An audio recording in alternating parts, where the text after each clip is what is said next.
Welcome to the Asheville Transit Committee.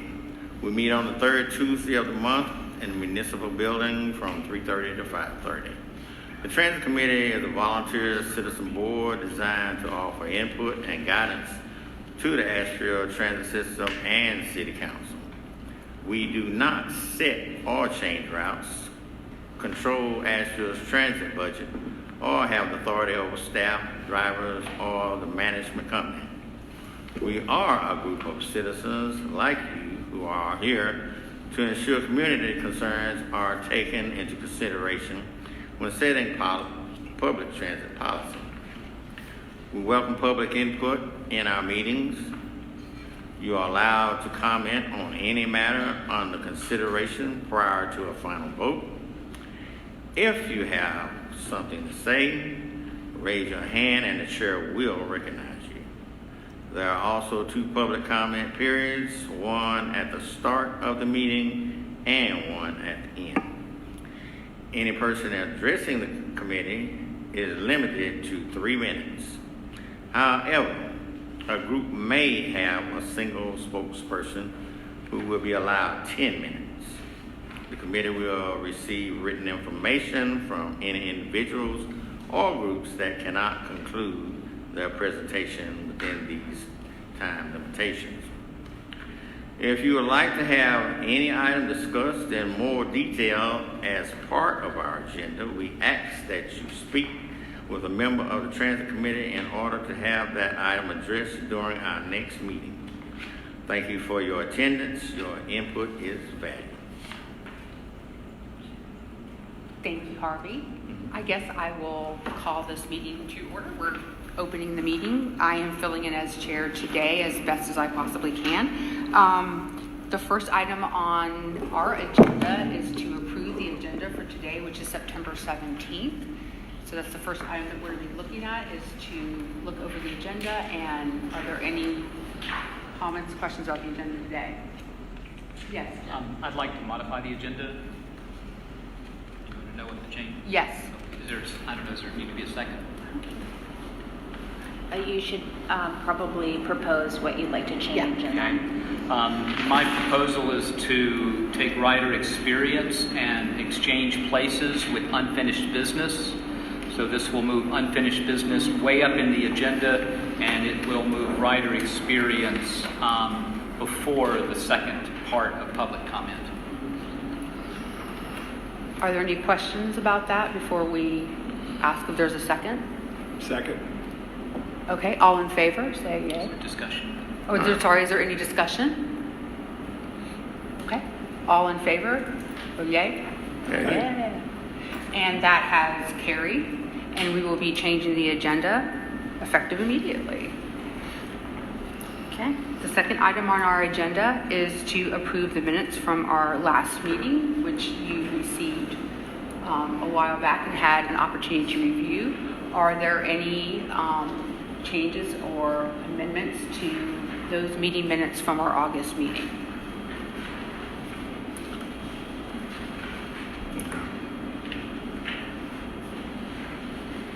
Okay, I guess we need... Move to accept the minutes. Do we have a second? Second. Any discussion? And all in favor? Aye.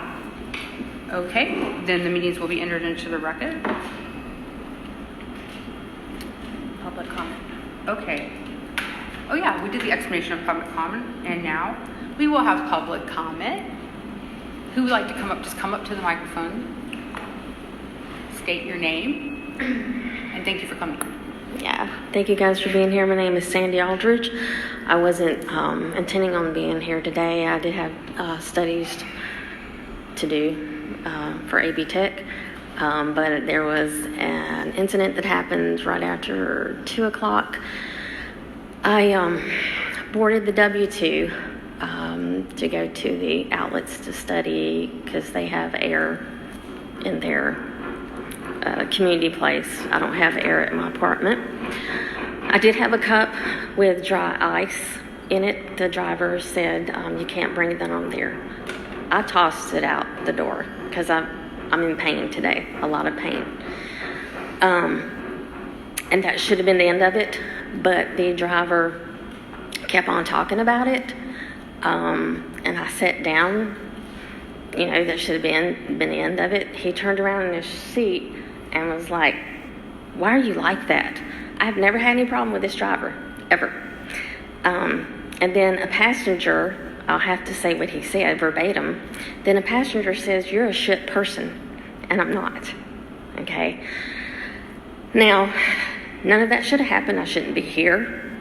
And then further on this subject, would I have been talked to like that if I'd been a grown man? I don't think so. And the driver doesn't know his scope of authority, because I did throw the cup. I admit that. As soon as it got thrown on the sidewalk, that was APD authority.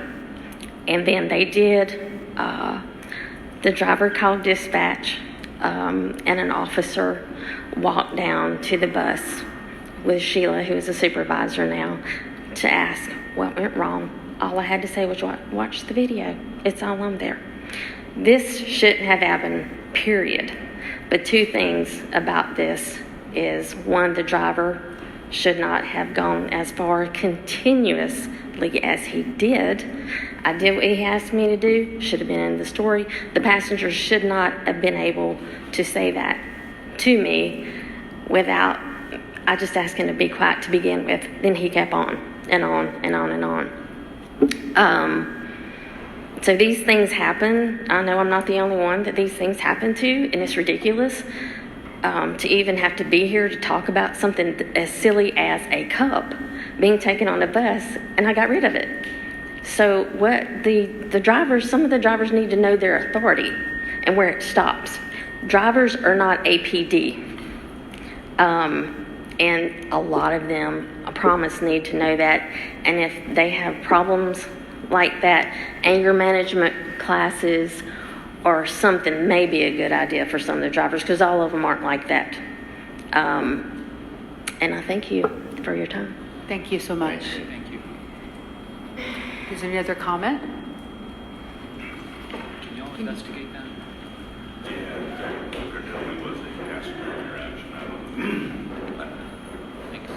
Hi. Hi, I'm glad to be here today. Thank you all for being here. My name's Matthew Supley. My comment, I'm glad to see that some of the bugs are being worked out of that smart driver system that have been put on the buses. And I think that's great. I'm glad to see also that there are more improvements at different bus stops, shelters and stuff like that. There's been signs replaced also. Unfortunately, there's no concrete pad or anything at that sign. This is on Adams Hill Road. The sign has been missing for over 2 years. I don't know what that is. But I'm glad to see that there are improvements constantly being made in the system. I appreciate it. Thank you, Matthew. Thank you. Just to verify first, Yep. there Yep. still is a sign missing that you think should be there? No, it's been put there. The There's sign no on pad. Adams Hill has been replaced. Okay. It was missing for a little over 2 years. All right, good. Just no concrete pad there. Great, thank you. All right, appreciate the Yep. improvements. Thanks again. Thank you. Is there anyone else that would like to make comment during this period? Okay. Then we will move on. We have changed the agenda, so the first agenda item will be the unfinished business from the last agenda, which are going to be the route changes proposed for January 2020. Thanks. Marcella's gonna walk us through this exercise. So this is a continuation from our last meeting of some of the changes that we are proposing, a departure from what the Transit Master Plan has in it, in terms of the routes. So I think we've got 3 or 4 new small changes that we're proposing. Oh, shoot. Okay.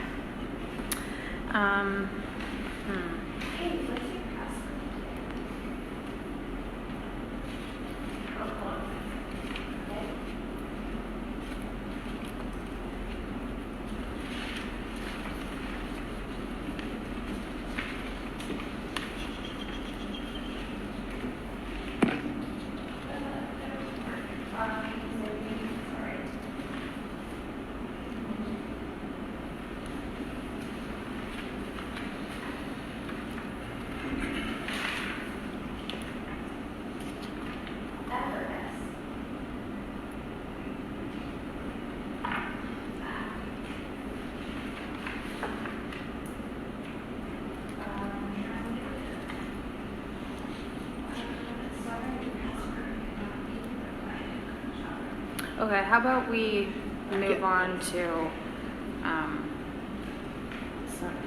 maybe you should log in on your own and pull it up. Oh, she is, okay. We could move on to new business and do the first item if you'd like, and then come back to unfinished. Is that okay with everyone that we do that until we get the, okay? Then let's go on to the first item of our new business. Which is the attendance, Yeah. attendance review and recommendations to MMTC. I can go ahead and just dive in.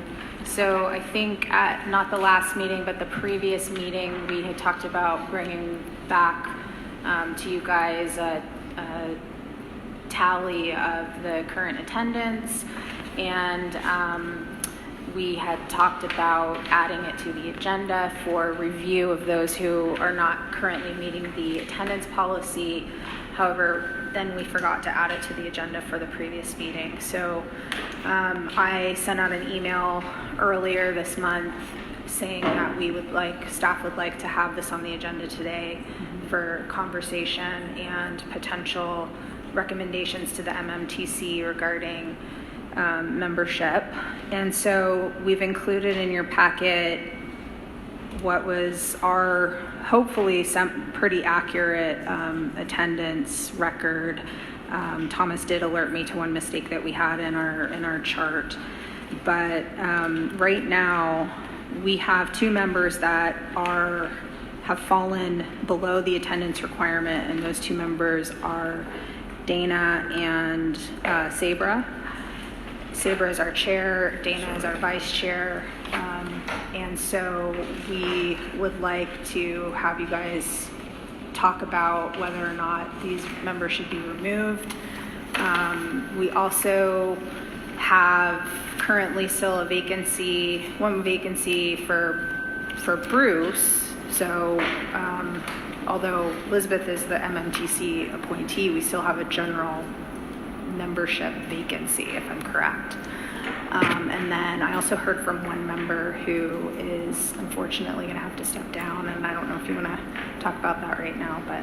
Yeah, I did email the group, but I will be relocating to Utah in November, so I'll have to step down. If it makes sense for me to come to the retreat, I can, but if another member could hop on, it might be good for the new member to be involved in the retreat, so I'll leave that up to y'all.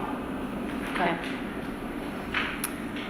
And we'll immediately put out a vacancy request, but talk to folks that you know to see if there's any interest in joining the committee to fill the current one vacancy and the pending vacancy, Molly's vacancy. Okay. And then, but the primary purpose of this agenda item is to talk about attendance and possible removal of the members that have not met attendance requirements. It was my understanding, according to what I read, that the language is may remove and not must remove. So we do have leeway here. I thought it was must, but then I read it 3 times. It definitely said may, and I read it again. So we have the option of making a recommendation to the multimodal transportation for removal, but we do not have to exercise that option. So that may language is, I think, pretty clear. So I guess my one question to start is, because we have our chair and our co-chair falling under the attendance, and that's not a tenable plan for a committee. Can we remove someone from chair or co-chair? I do not see any language anywhere about how to do that without removing them from the committee, or do we have to recommendation to remove them from the committee completely? So that was my question. I did not see any language about how we remove a chair or co-chair who may want to stay on the committee, and if we can exercise the option of allowing them to stay on the committee, just not in a leadership role. Yes, you guys, it's kind of two separate things. So my understanding of the bylaws is that at any time there could be a vote for changing the chair and or the vice chair.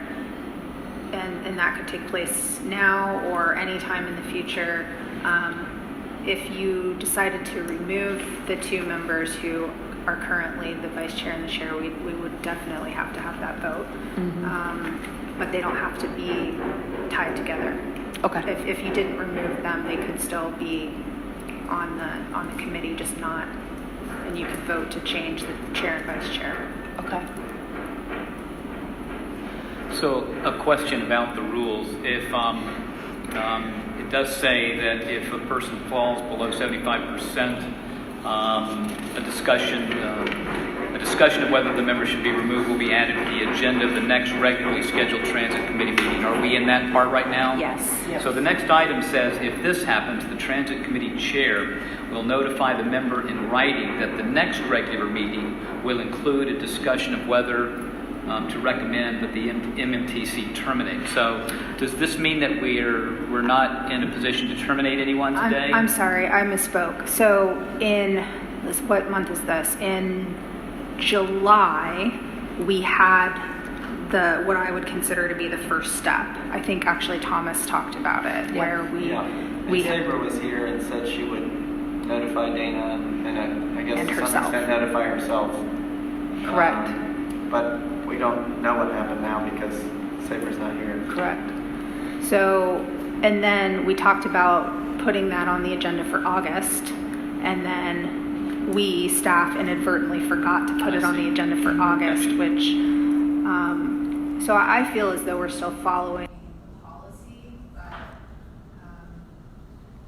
you guys don't feel that way, we can make this be the first day. We're having problems staff.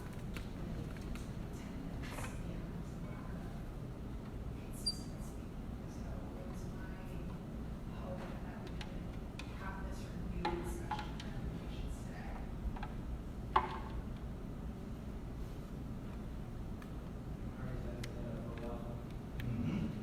I understand about, missing absences and all that stuff, The one thing I haven't understood yet, I haven't read it,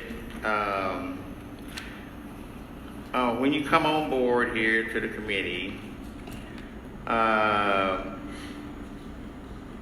does your absences, is it within 9 months, 12 months that you are accumulating against that person?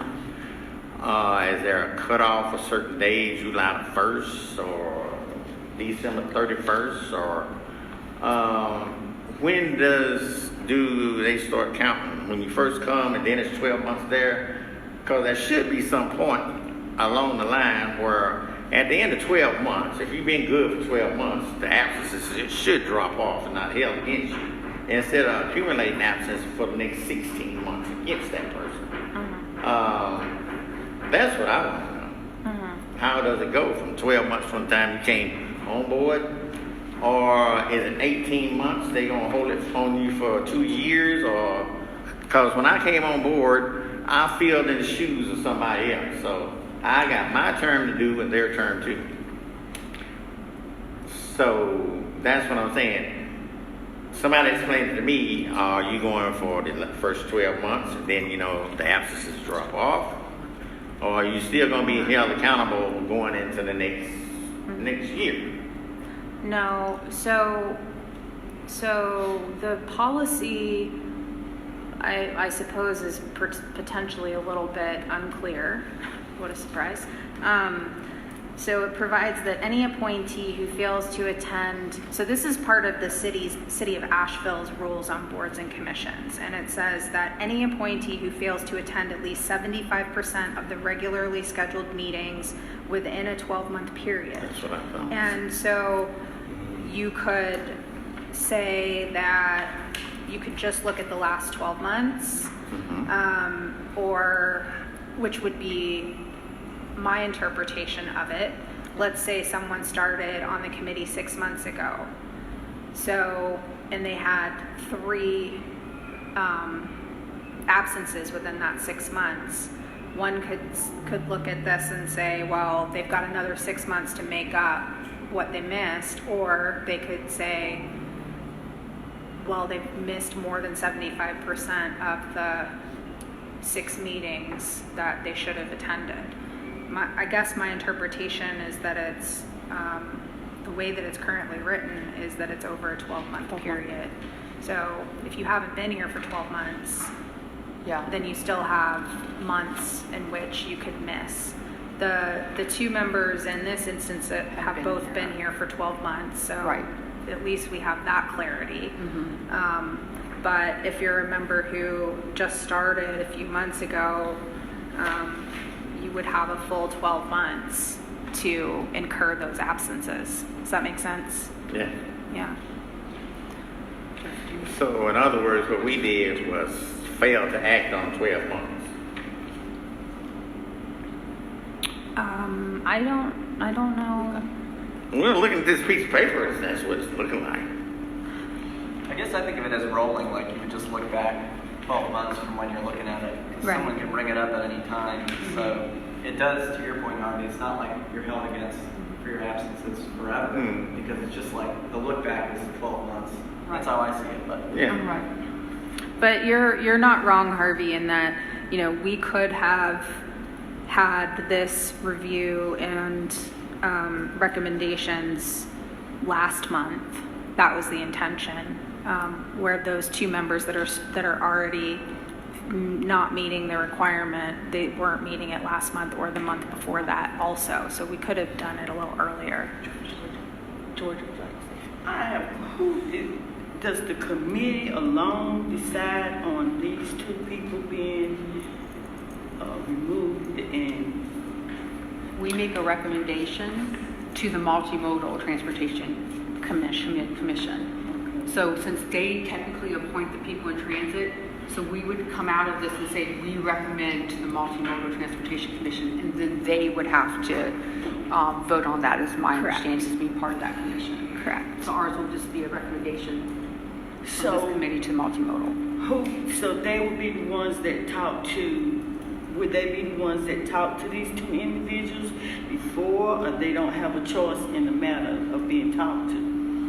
No, so the transit committee passed an attendance policy maybe 6 months ago, and the attendance policy, which was created by this committee, says that for the 75% is a city policy, but the process that the transit committee set up was that the chair would monitor attendance, that the chair would notify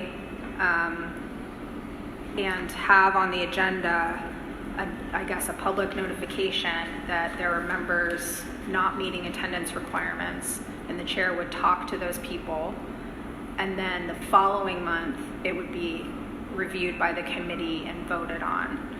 And so there's a slight awkwardness here because the chair is the person one that's not, who right. is not attending the meetings. So she's fully aware that she has not been attending the meetings, as well as the vice chair also not attending the meetings. So they've received their notification that they're not meeting the attendance requirement. And so now it is up to the committee to make a recommendation. Do they know that we're discussing it today? If they read the agenda? If they had read the agenda, they would know. And also the email that I sent out to the committee earlier this month, or I guess it was maybe late last month, that said we will be having this on the agenda in September. So today you need to decide whether or not, We need to decide. so you can get closure, because Yes. this stuff keep Yes. hanging out. Yeah. With me, I'm new on the block, but if you got to come to a strictness in some part of the situation, and they already been notified, they already know. It has to be some closure somewhere so that it doesn't keep, things gonna keep hanging on. I'm a new kid on the block, but I'm not the best at doing everything that I need to do either, but, as all these good minds here, we need to decide and move on and get closure somewhere Right. Jeff, you have with something? certain situations. Right. So that we can advance and move on and do what needs to be done. So I'd like to make a motion. I don't know if it's appropriate or not. I'll say I've appreciated Sabra's input in this committee, and I've appreciated her leadership. As I look at it, she has missed 6 of the last 12. And so I'm going to recommend that our transit committee recommend to MMTC that she be removed from this committee. Do we have a second on that? I second. Do we want to vote on that? All in favor? Aye. Got everybody. Do we have? Yeah. Okay. Can I make a second motion? Yes, I just want to clarify that we have just made the motion Okay. that we will recommend to the Multimodal Transit Committee to remove Sabra from the Transit Committee. And this really isn't a motion, but just a comment. Again, Dana has brought some amazing stuff to our committee. My understanding is that she often is in touch with the committee prior to an absence. She also has transportation needs and I'm sure Sabra does too, but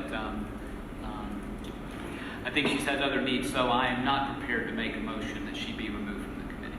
And I just want to jump in there because I think I tried to explain this in the July meeting. As to Dana, we addressed her attendance back in February and voted to. It was a little murky because her term was up, and then we voted to recommend reappointing Dana to the committee. So I'm a little ill about looking back 12 months for Dana when in February we already talked about it. For Dana, my preference is to look at, only go back to then. And I think this would be the 3rd meeting Dana's missed since then. So Right. not great, but also not beyond repair if you think of a 12-month period from February. So if the attendance turns around, I'm not as worried about that. That's just sort of my 2 cents. I tried to express it in July. I don't think I was very articulate, but conceivably, if we go through these steps, then, if someone's in the hole, it could take a while to dig out of it. And the way the policy is written, anyone could move to bring this up over and over. And I think once we've talked about it, give that person a little breathing room. So that's kind of where I'm at on it. And I agree with Jeff's comments about, Dana's transportation needs. Can I agree too, real quick, and I also agree with that because I think even for continuity's sake, losing your chair and your co-chair simultaneously would be difficult. I think for continuity, and I also concur that I'm not as concerned with it because she does have transportation issues and some other things, and also for continuity with the board. Jordan. Oh, I understand exactly what both of you were saying about her situation because I would want it to be a concern if it was me in the same boat. But since you brought it up that you want to keep her in stead, deal with the situation as soon as possible and close it out. Does she want to stay in? She does. Do she want to stay in? That's the question. Does she want to stay in? So if she wants to stay in, then what? She changes her whatever. But it needs to be closure. It needs to get some wheels on the situation. The question I would have to that is, can we, again, I think Thomas, you brought it up, and since she's not here today, can we just have just a face-to-face discussion with, this was discussed, there was some concern, and kind of, we like to see you come into the meetings, just kind of have an advisement. Is that a possibility? I mean, staff We is. don't have to do anything. Okay. So I think we can do less than that. It's less than vote to remove. So Just for Why don't sake we- of clarity. Why don't we end with just the first vote we've taken and look at data the next time? We can do that, and we could also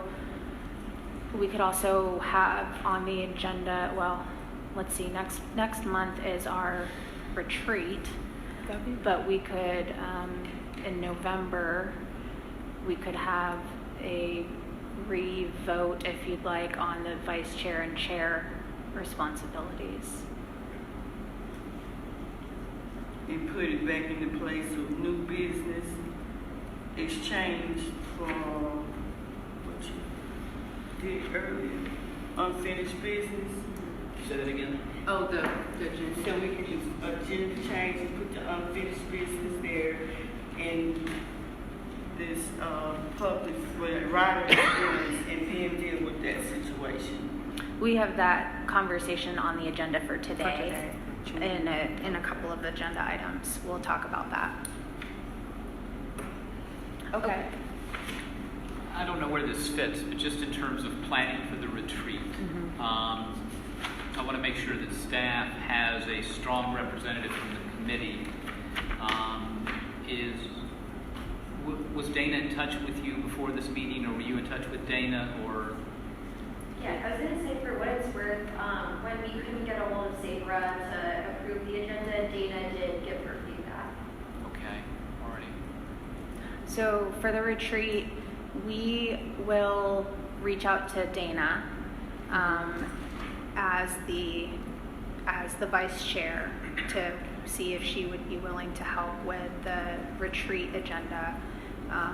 In the event that we don't have a response, my next go-to person would be Thomas, because he's the next person that's appointed to a role.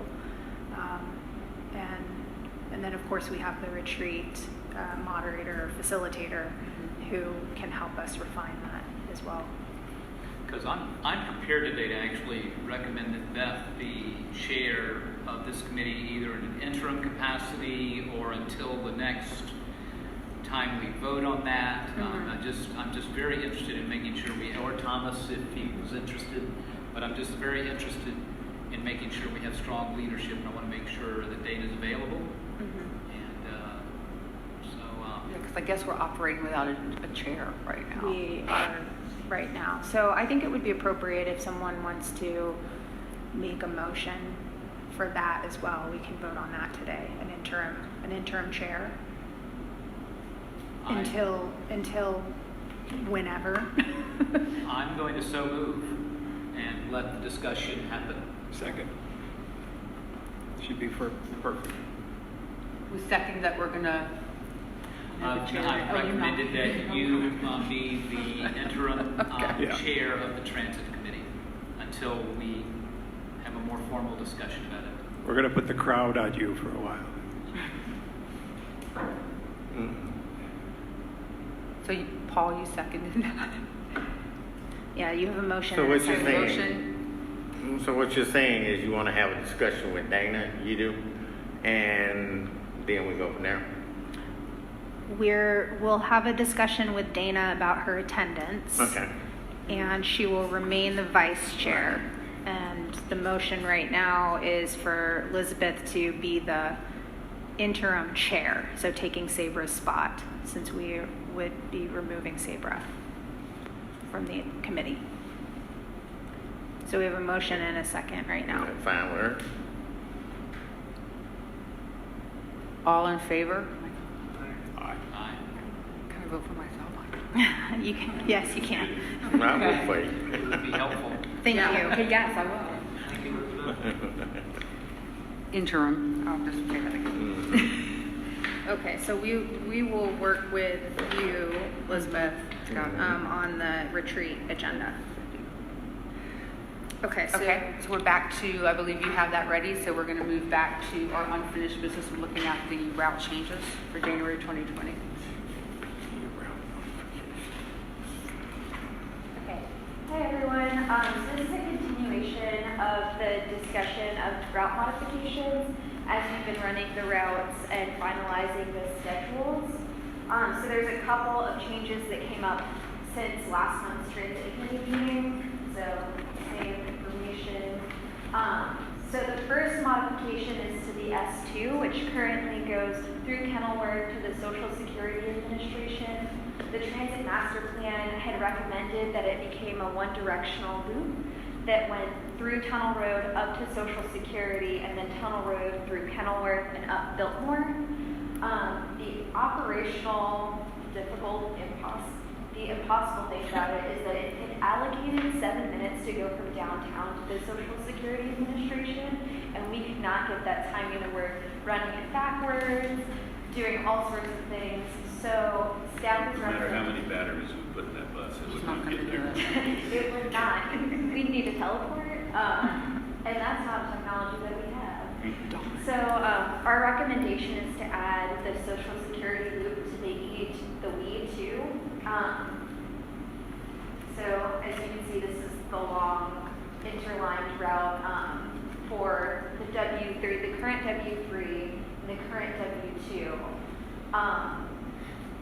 The one thing about adding the Social Security loop is this would not allow us to do the extension to Warren Wilson College Road, but we do not have county funding for that part of the route. So staff is recommending that we implement the Social Security loop to the W2 as opposed to extending to Warren Wilson College, knowing that we do not have that additional funding to go out there. So, just because I'm not totally conversant, does the W2 run hourly? So Social Security you'll get the same service to Social Security hourly service is what I'm asking. Yes. Okay. Yep. And that way, an added benefit is you're coming from Western Asheville and want to go to Social Security, you don't have to transfer. So that's a full co-benefit. So I think there's 3 or 4 things in this presentation. If you want, you can give us your blessing or not for each one individually, or we could wait until the end. But How do you guys feel about doing it each individually? last time we went like Okay. one by one and Yeah, got consensus. Okay. So there was driver concern expressed about the current turnaround of E2. Right. Are you going to maintain that turnaround? At Porter's Cove Porter's Road, Cove. yes, that would maintain the same turnaround. So do we have, does everybody understand and support this proposed alteration? Or any more questions? Just the people who are going to lose from this are the people who would be served by going out to Warren Wilson Road. What do we know about that constituency? We currently serve it through the 170. That's true. Okay. Thank you. So it's just less, actually it's more frequent service than we do now since the 170 is increasing from 5 to 8 trips. Okay, so they're actually getting increased service on the 170 to that same area. Okay. Yeah.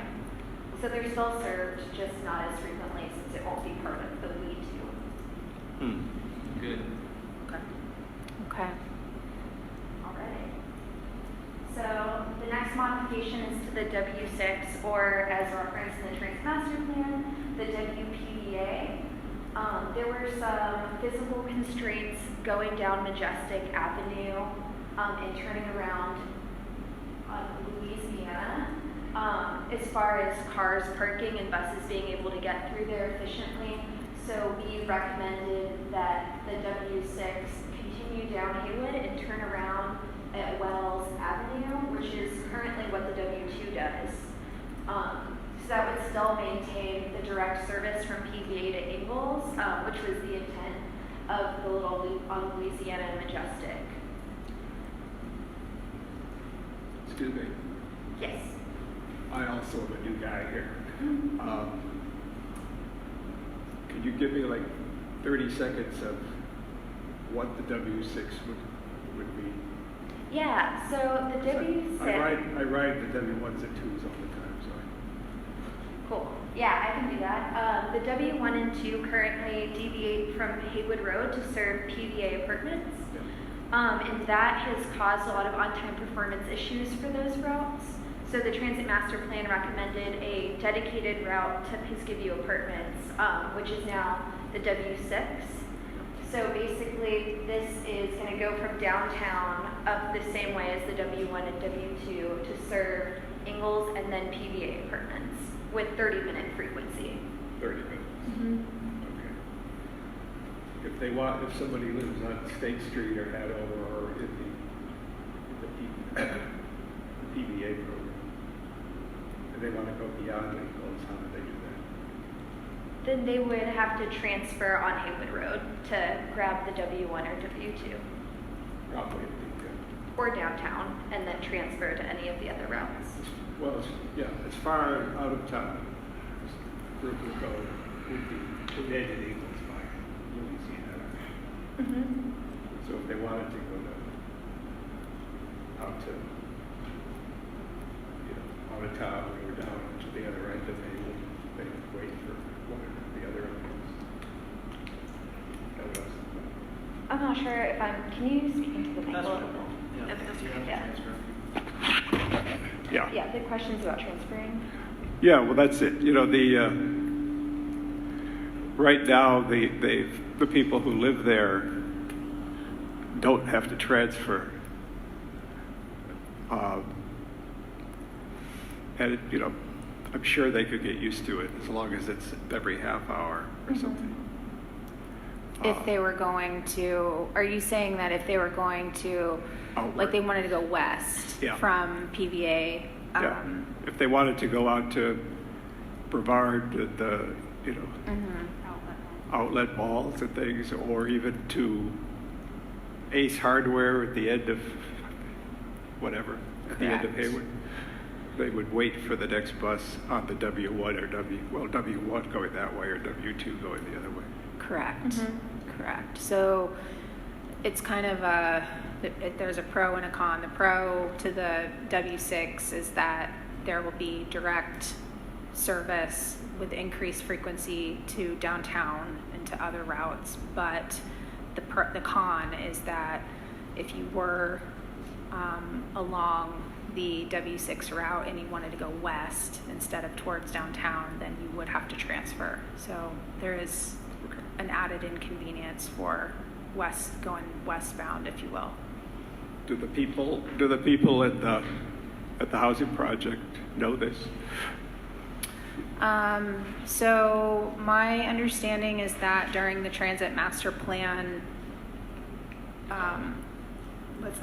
development, there was extensive public outreach. I do not know specifics about when, but I would imagine that there was outreach to the housing authority during that process for the plan. And then the other advantage is that the other two W's can possibly run closer on time most of the time, and the WPVA, this W6, has time in it to allow for its route now. So theoretically, 3 routes have become a whole lot more on time, more efficient than what they're doing. I have a question about the turnaround area. That's around where the farmers market is, right? That's on Wednesday, off of Fairfax, right? Is that in that area? Yeah. Where y'all are going to turn the bus around? Tuesday. Yeah.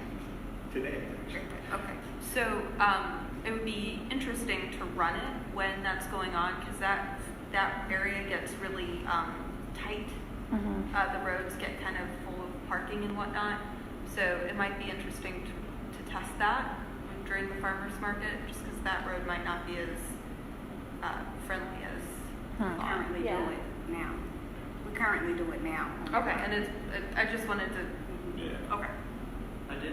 I told Marcella this already. My only concern is especially in the evening, rush hour commute, going left into Brevard Road, and especially turning left onto Wells when the traffic trying to go north on Brevard is stacked up. I don't know if there's any way to paint lines to try and get people to not park and block that. But I'm kind of worried about that, like a bus wanting to turn left and the Brevard Road traffic just being stacked too tight. So, I don't know if anything can be done about that. They max up. So we're having conversations with the traffic engineer for a couple of other things that are similar-ish, and so we can talk about that because we made this recommendation, I think, because the Transit Master Plan's recommendation of turning up Majestic and then turning left on Louisiana, like we can't get a bus through Majestic unless we remove residential, the ability for folks to park, which obviously is an issue for some folks. So it was kind of like, No, I neither. think this is a better change. That's just like one little. Yeah, detail. so I live right over there, so. that was kind of We will explore that further, that turn. Right. Yeah. Because right now it does go that, like, the W2 turns right on Wells, but turning right on Wells is a lot different than turning left for the car. You know what I mean? Mhm. Articulating that well. No, you're. That's a fact. That makes sense. Yeah, because it's narrow. Yeah. Could you go one more block to Vermont, cover out Oldie, Take us further up and out. It'll have to be time to do it. That's a possibility. We're in this process right now where we're trying to, figure out what we can do with the timing that we have. So we might be able to look at that. Yeah, because Vermont is wider Right. and it isn't exposed to any other buses. Mm-hmm. So if you could take one down and turn at least on Oldie. But that's a narrow thing too. So I'm hearing general support. Yeah. About changing off of Majestic, and then staff will internally determine the best route with our folks. Because the other west buses, in terms of the distance from the PVA, they're not, what's the distance to walk? From Haywood to. It's a little under a half a mile. That's right. It's like- I isn't live it right like around 3.4? where. I think this I'm is walking. gonna impact. Okay. It's a little under half. Okay, so It's it's not like really a bad. lot. That's what I wanted to point out. But it is a mobility. I mean, there Yeah. are definite concerns to it. but Right. It's, And It's the not sidewalk great. just doesn't go straight down to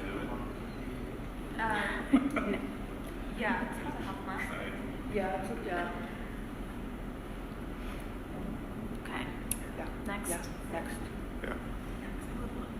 So I believe this came out of the conversation of our last transit committee meeting where Kim mentioned that the current W3, W4, and W5 make a deviation onto Hill Street to Riverside Drive whenever traffic is really backed up on Patton, since they have to get over to the Westgate Shopping Center exit. And there was a recommendation made that we add a stop if we're already serving that area. So we're recommending adding a stop at Hill Street and Riverside Drive before it actually makes the turn. So you see it. And I think mine is in the way, so I apologize about that. But it's up in that corner.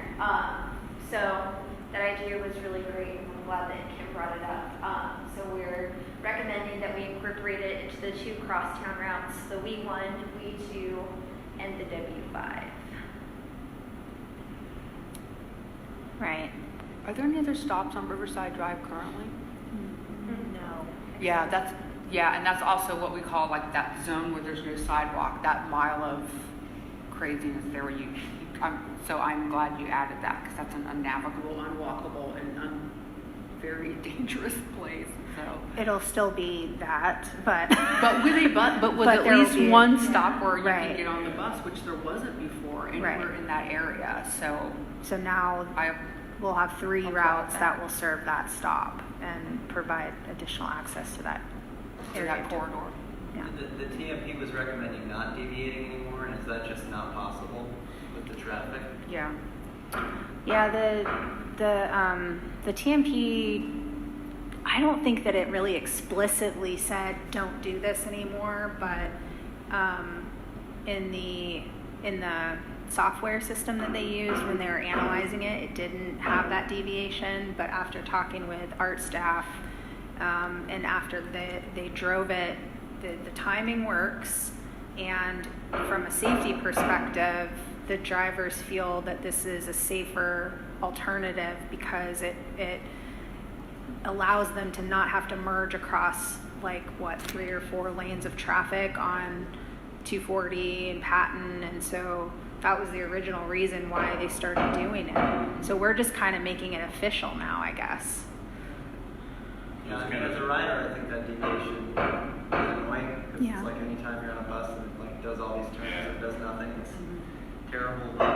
I also, as a driver, never do that. I mean, it feels so dangerous to. Yeah, it's a detour that really is a better way to go. Yeah, When traffic's backed up and you're trying to. And now that we're adding a stop, it will have more purpose, I guess. More obvious. So and they'll just always deviate, because I've been on the W5 when you don't, if there's no traffic, and that always kind of confused me. So. Well, currently W5, we don't go that way. Oh, okay. Okay. But it will permanently go that way. Okay, so they'll all deviate. Got it. Thank you. Okay. Which is built into that schedule as well, so. I think everyone, Are we in consensus with? is that it? It sure is. Oh.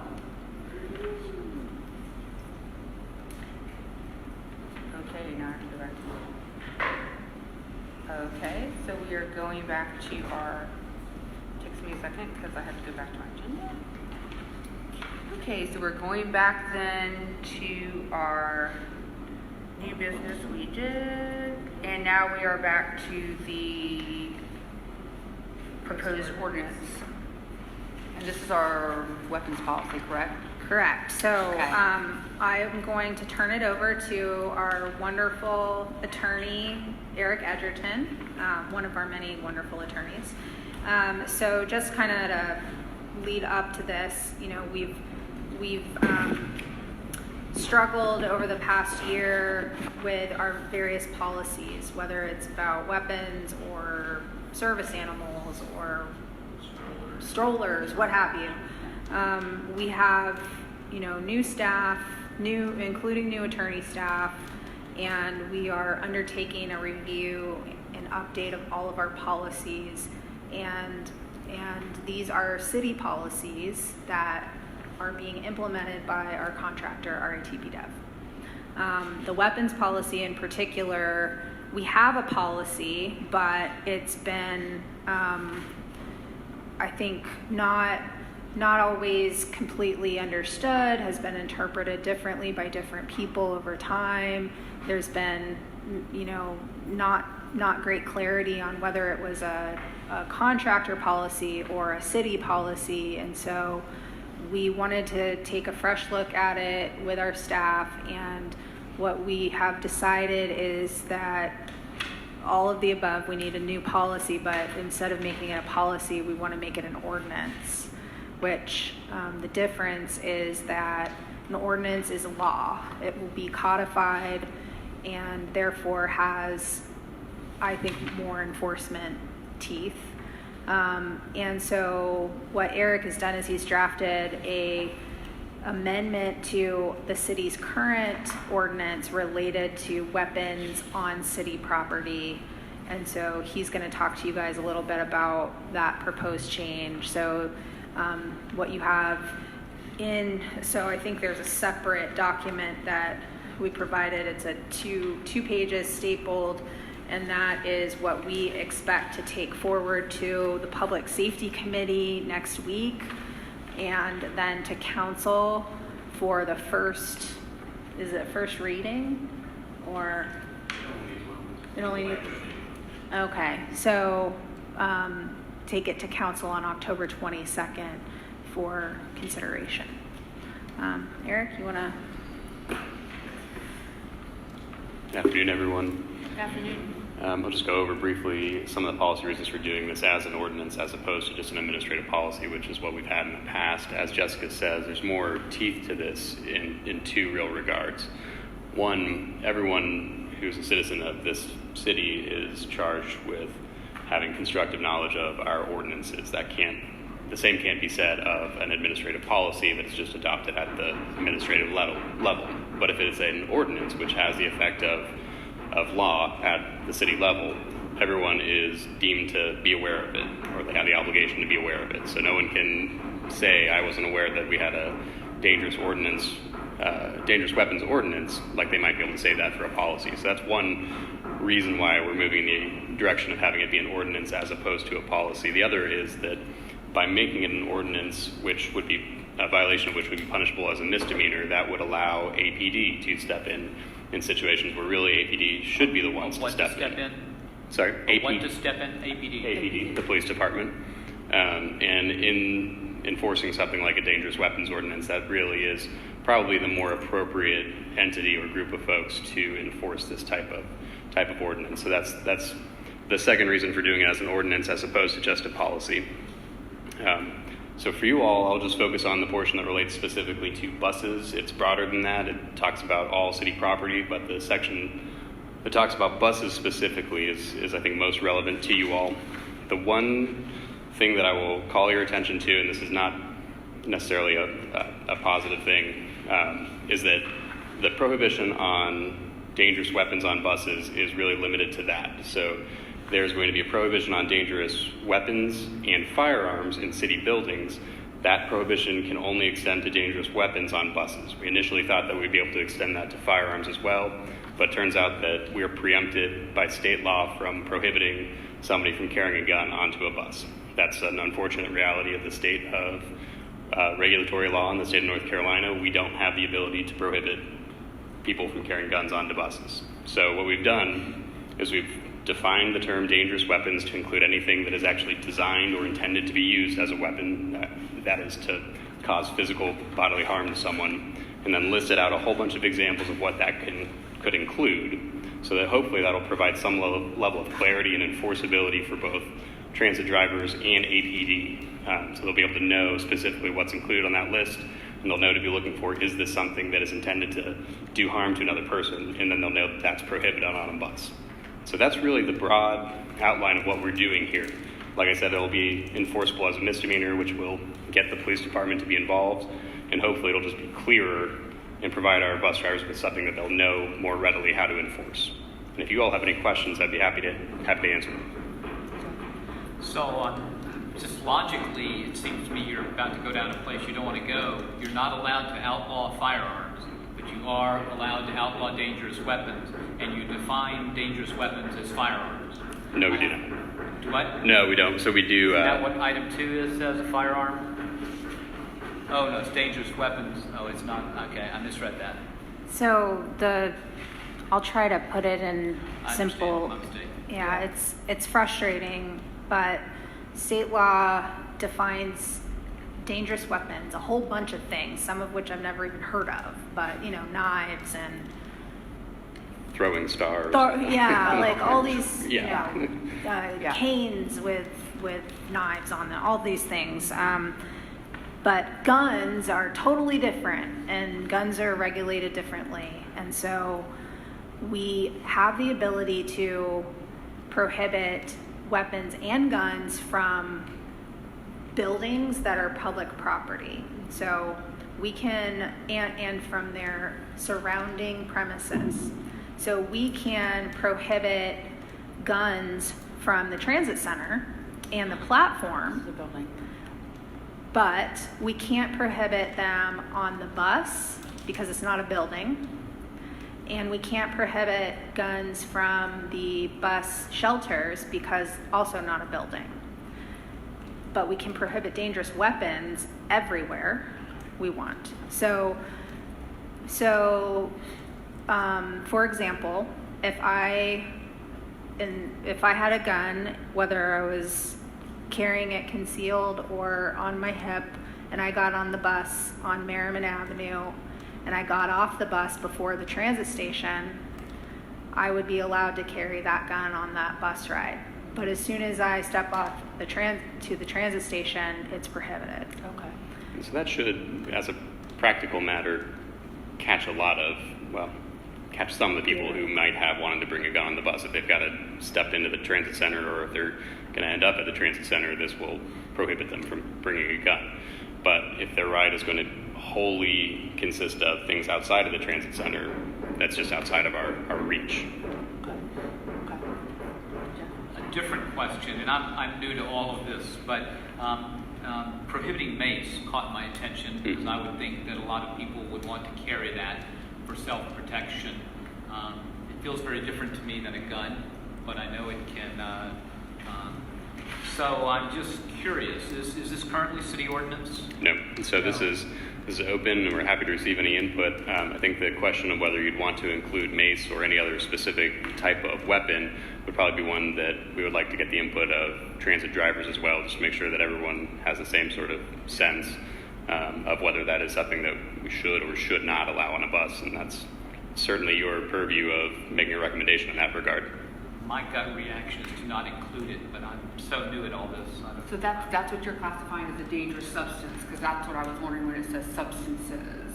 So that's one of several. Yep. So many friends that have like the little keychain mace thing. It's pepper spray. Understandably. Mace is legal here? Pepper spray is in the definition. So yeah, because mace is not legal in a lot of places that you cannot carry mace.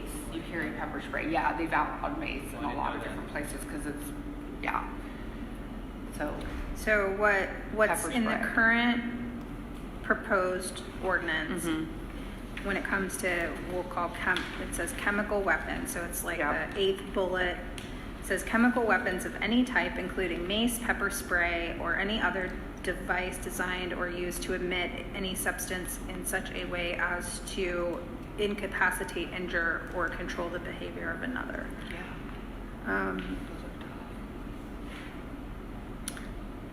So yes, like Eric said, that we can discuss that.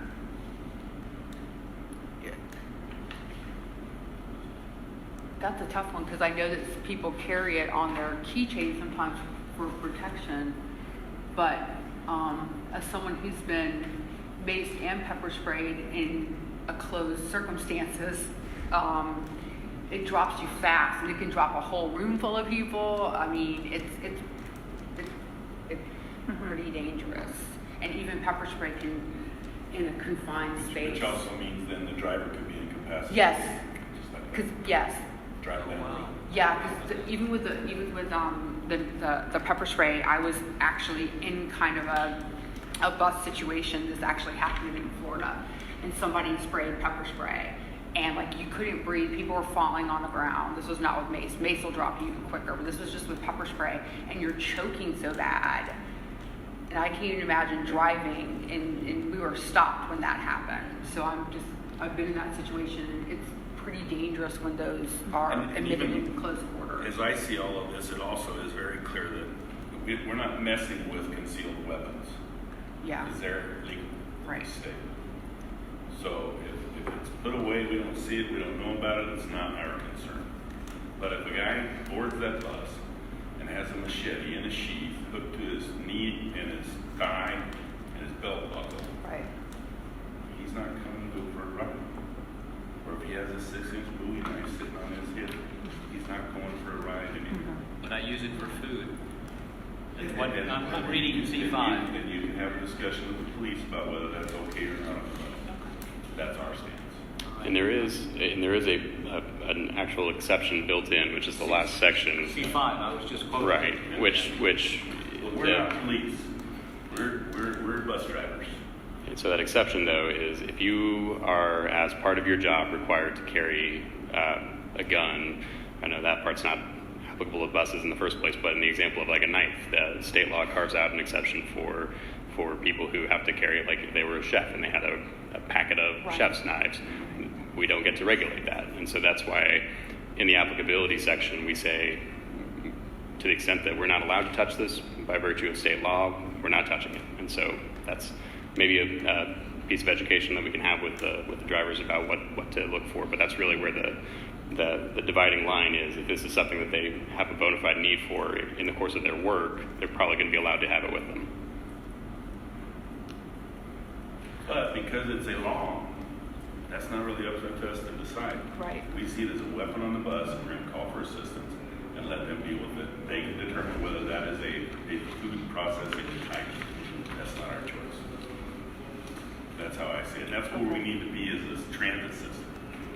We have to rely on those who have created law to interpret it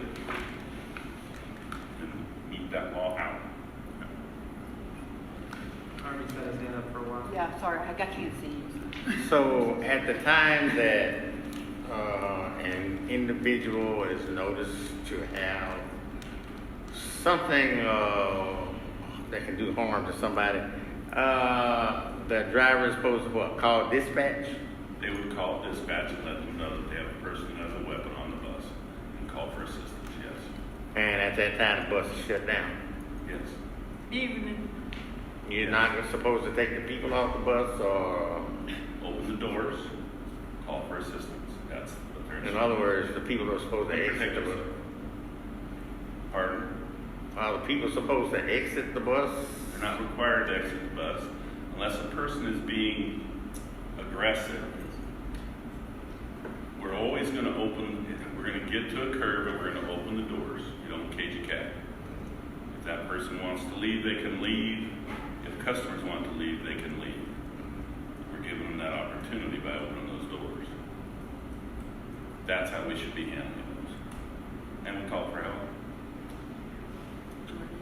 That's what I was going to ask. If they're violent or they're being aggressive toward anybody on the bus or the driver, they can immediately call. Yes, absolutely. Call for assistance, call for the police. And that protect applies, yourselves. that applies no matter what. Yeah. So if they're not violent, you can still call. If they're carrying a weapon, yes. And we'll have conversation with the drivers. We need to be, are we, is it a pocket knife and he's cleaning his fingernails sitting in the front seat? Come on, right? We have to be realistic with what's going on here. But if it's a machete, and this is what our drivers are seeing, and a 12-inch buoy on their head, come on. That's concerning to the drivers. And we've already had an incident where a person pulled a knife on a customer and came running towards the driver. Didn't do anything with the driver. The driver immediately pulled to the curb, opened the doors, and this person left. That's what you do when they call for help. But to me, that's an insult to me for someone to snap their knife out and clean their nails. That's an insult to me. I understand, but it's not a weapon at that point. Because they're using it on It's themselves. not a weapon. Wow. Well, under the ordinance, it wouldn't be a weapon because we've exempted things like pocket knives by creating a blade limit of 3.5 inches.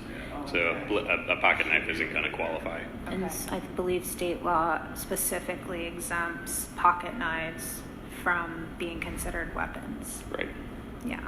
So really this ordinance is, I would say it's not going to be 100%, it's not going to provide safety. It's not going to keep someone who's carrying a concealed knife from pulling it out. But what it is going to do is it's going to give clear definitions of what weapons are, and it will provide law enforcement the clear ability to provide assistance and then enforce, including charging a misdemeanor to someone. We don't have that capability at this point. Unfortunately, there's, it's not a clear cut and dried, no weapons, no guns, because of state law in North Carolina with regard to firearms. There's nuances that make this not simple. We can prohibit anybody with a knife or what have you from entering the facilities and the buses. We can prohibit guns from the facility, but we can't prohibit the guns from the buses. And that's frustrating and introduces uncertainty in some ways, but that's the best we can do without without going against state law. I know our time is short. Yeah. I have 3 questions. I hope they can be brief. I think they're for Barry. Or am I understanding that the driver does not say, sir or madam, you're carrying a weapon, you cannot be on the bus, or ask them to leave the bus? The driver does not have any interaction with the passenger carrying a weapon. They only call for assistance, or do they notify the passenger in advance? My recommendation to the drivers, operators will be call for assistance, stop the bus, open the doors, get off your bus, go to the back of your bus, look under the, tell them you're looking under the hood, but call for help. Don't interact. Have to confront them that way. Don't interact. I would not interact. Second question. It depends on the person. Sure. You know, So whether you interact or not. Some discretion. Yeah. Second question, your experience with mace and pepper spray at other bus systems? Is this keeping with that, what you've seen in other bus systems? I consider it concealed.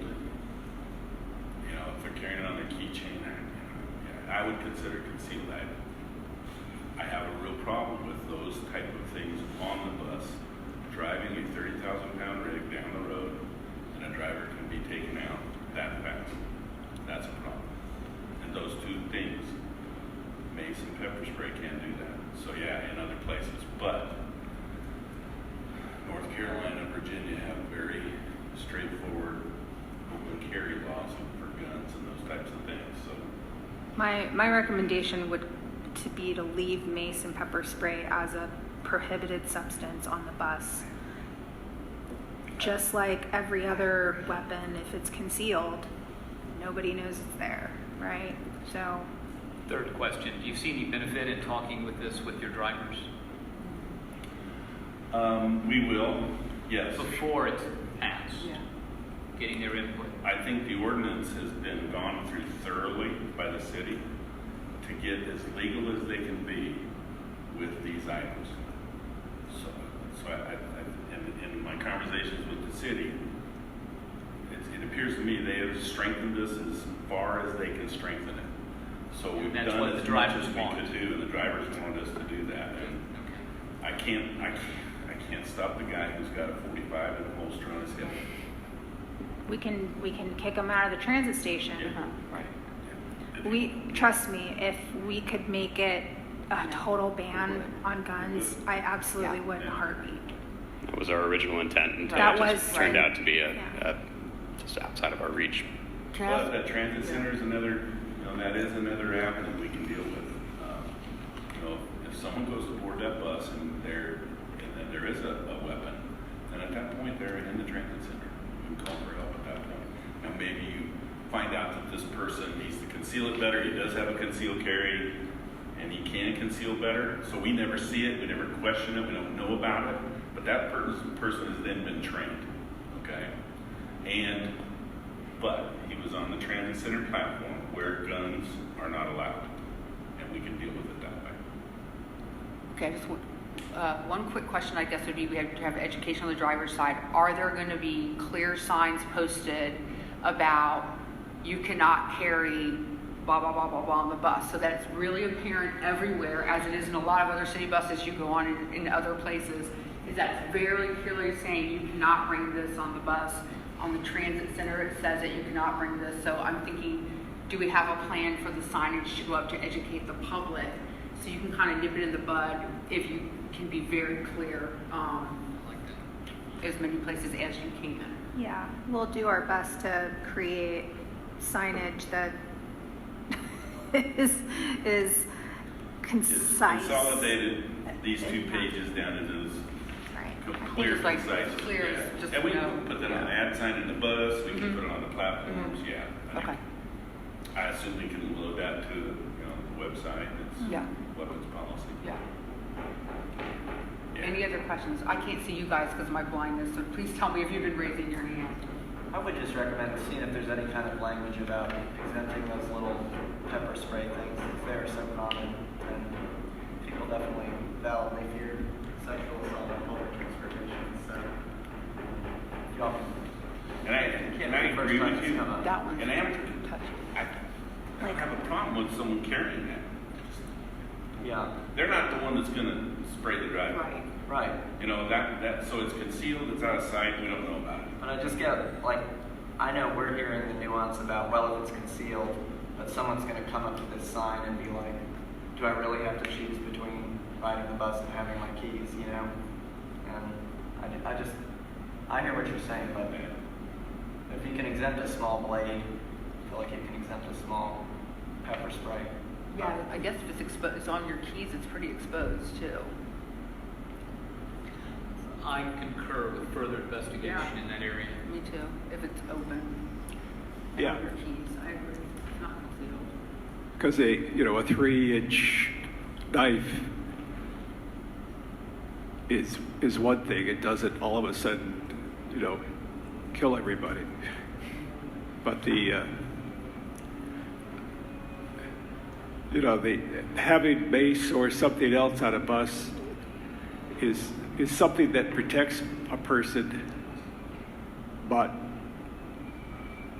it also could fill the bus, and like Elizabeth said, Yeah. thud, and there's a lot of laws. I mean, I've been a lawyer for a long time. There's a lot of laws that just can't be done.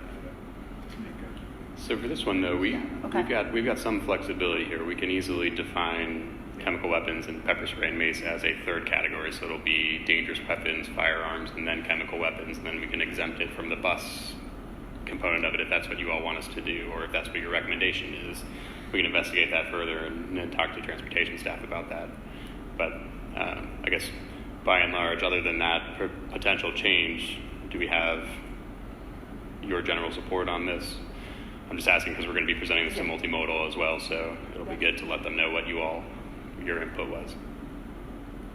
Yeah. Good. Yeah, good. All right. Yeah. Thank you all very much. Thank you. Thanks. Hercules did do that kind of thing. Yeah. Thank you so much for that. Okay, so we are now on the committee updates. No, sorry, one more thing. Did I miss something? Okay. Under new business, Okay. just real quick, we have the staff recommended agenda modifications. That's right. I see it now. So just quickly, like we did today for the agenda, staff proposes to make the order of the agenda consistent with how we changed it today. So in other words, our recommendation is we would like to have the writer experience section moved down so that it falls after, at least after new business. We would like to be able to get through both new business and unfinished business first in the agenda, but everything after that we're open to suggestions. So today we switched unfinished business and writer experience, but if you'd like to have writer experience come after new business and unfinished business, we're open to that as well.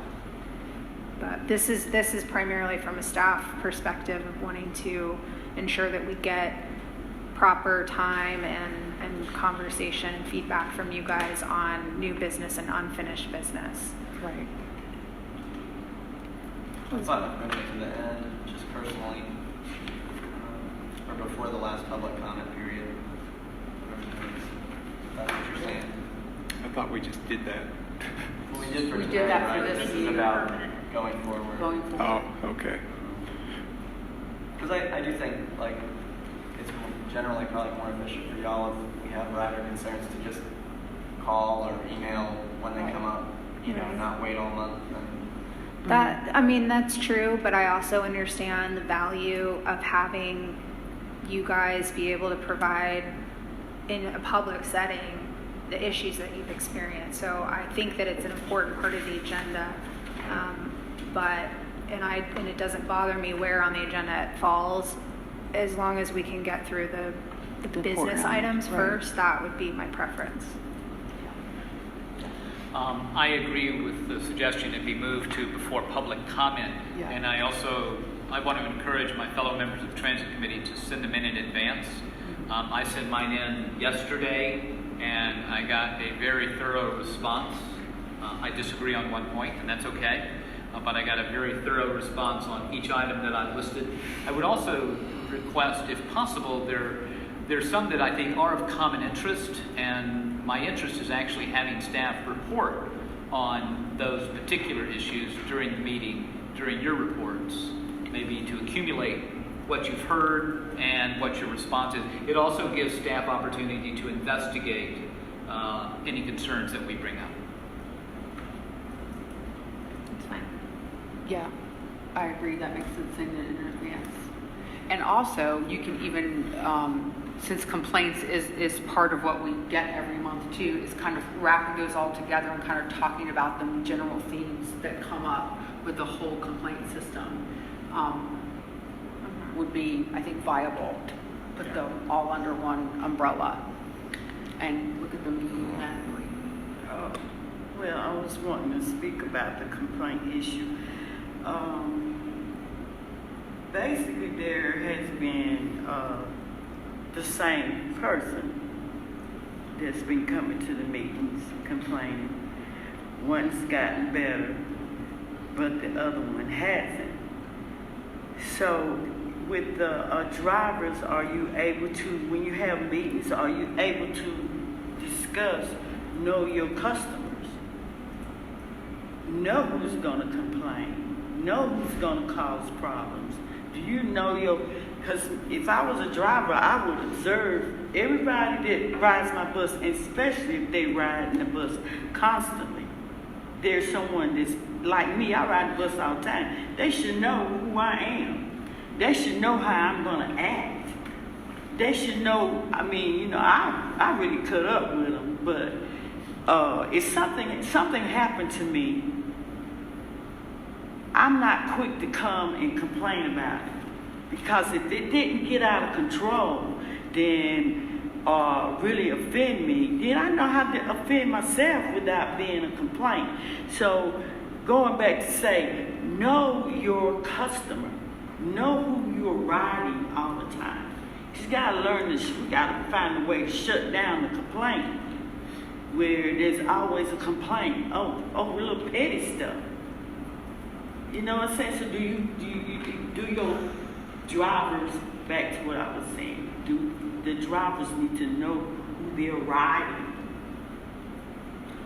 I guess to respond to that, the drivers need, one of the things that I have seen over the years, and we're doing here, is whenever possible, if we can show the driver a video interaction and present alternative ways to deal with it, they'll go out and use those alternative ways.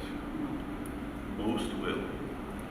There's a few that may not, and those that don't really go down a path I can't stop them from going down. But the majority will. It's like it's a heck of a learning tool to see yourself in action and see how others might be perceiving that.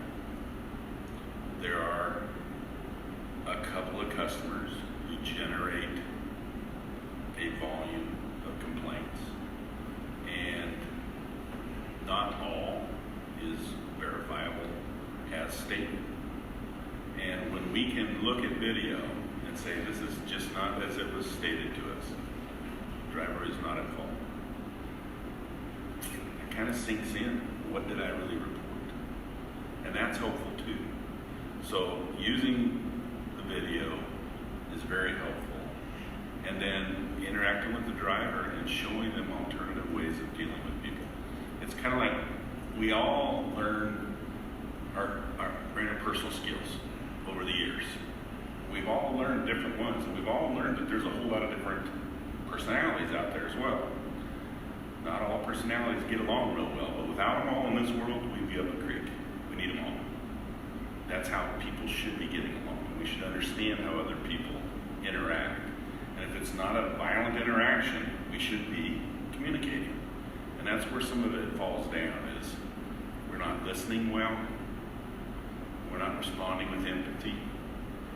We're not asking things in question form to get some buy-in in the conversation. When you do those things, customers calm down and they get engaged. And our drivers, many of them are very, very good at it. Jeff, you reported a driver that was just doing everything she could to make it happen the other day. Kim reported one 3 weeks ago. We're putting those on the report as well. There's a separate sheet in there for accommodations. And we're going to put those there. I'm going to tell you what we're doing with the driver, letting them know, we recognize the driver for those things. And I used to do this. I used to do a board on the wall. It was the wall of shame. Don't know what driver's name is, don't know what the passenger's name is, don't know. All I know is the route, which some people can nail that down, especially in this small of an operation. But the driver said this and did this, and then I review the video, and it's true, and I have to caution and instruct the driver. That's embarrassing. It's embarrassing for everybody, but it also lets everybody know this is the kind of thing that gets reported. So think about how you're doing your interaction in these incidents. Those are the kind of things we're continuing to develop, and it is a lot of times it's just the initial response ticks somebody off. And now, how do you come back from that? We raise that conflict wall, and it's hard to come back from it. We're going to keep pushing on how the drivers do that. Video helps with that a great deal.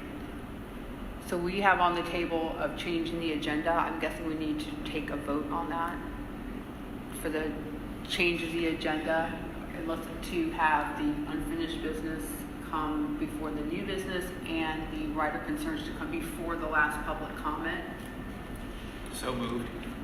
Do you have a second? Second. And all in favor? Or any discussion? Yay. Okay. That will be a permanent change to our agenda moving forward. Okay. Transit committee updates.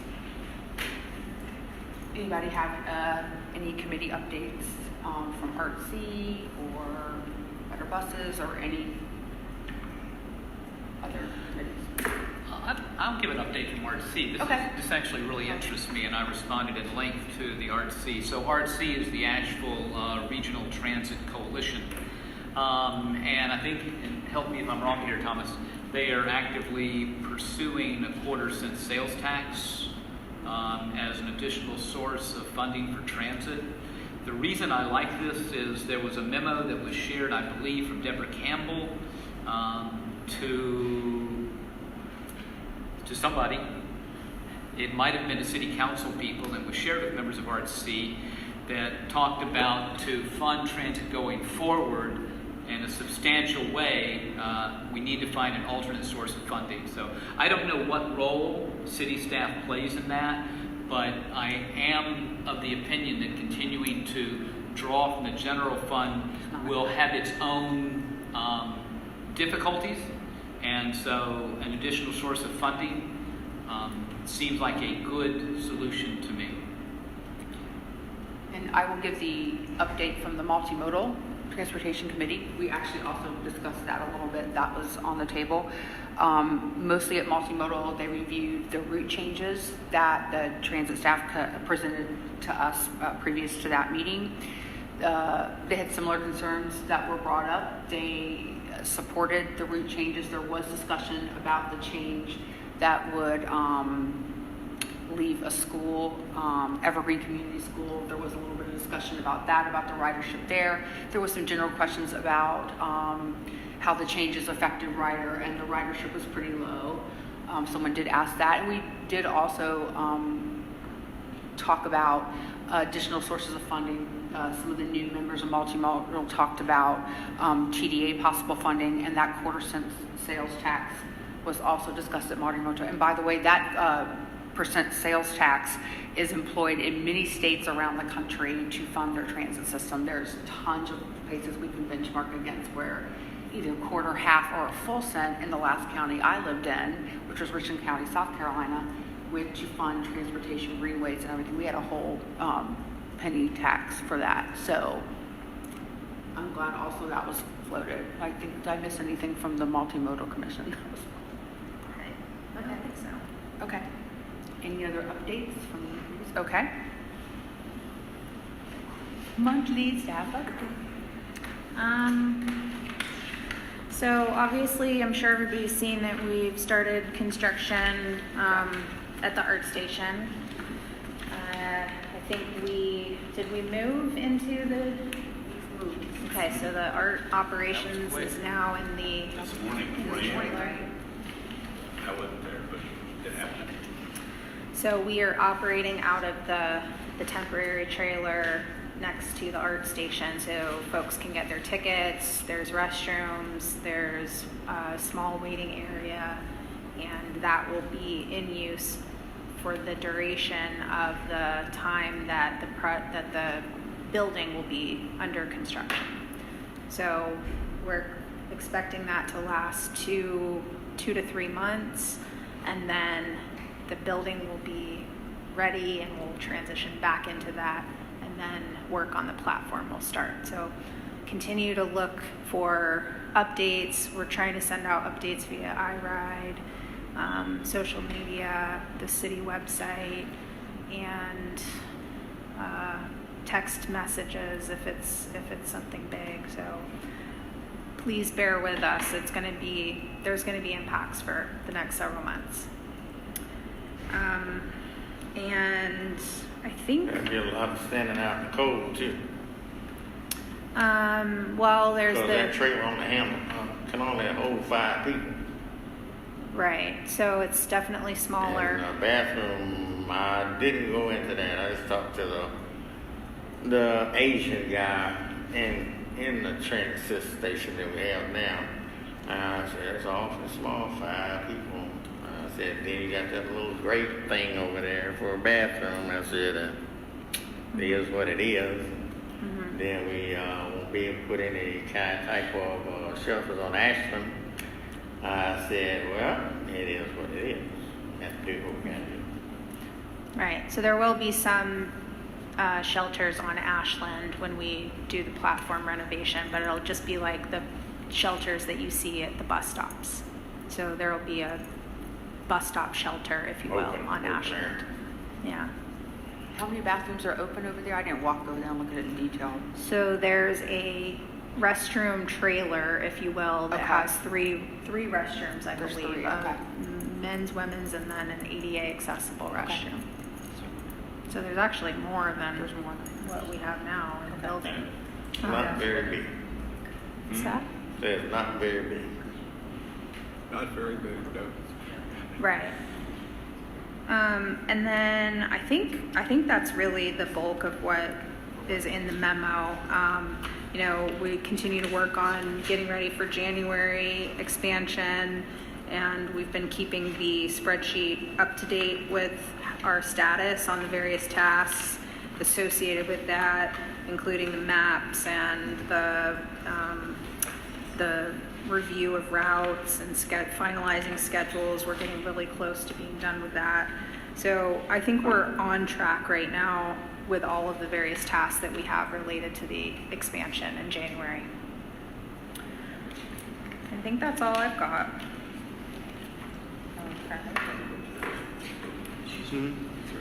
And just going to ask real quick, I think it was in your update, sorry. What's she talking to about? Oh, okay. Oh, Question? Rebecca. Do y'all have a question? You had a question, Paul? Yeah, do you have a question? I mean, Jessica. No. Okay. No, Okay.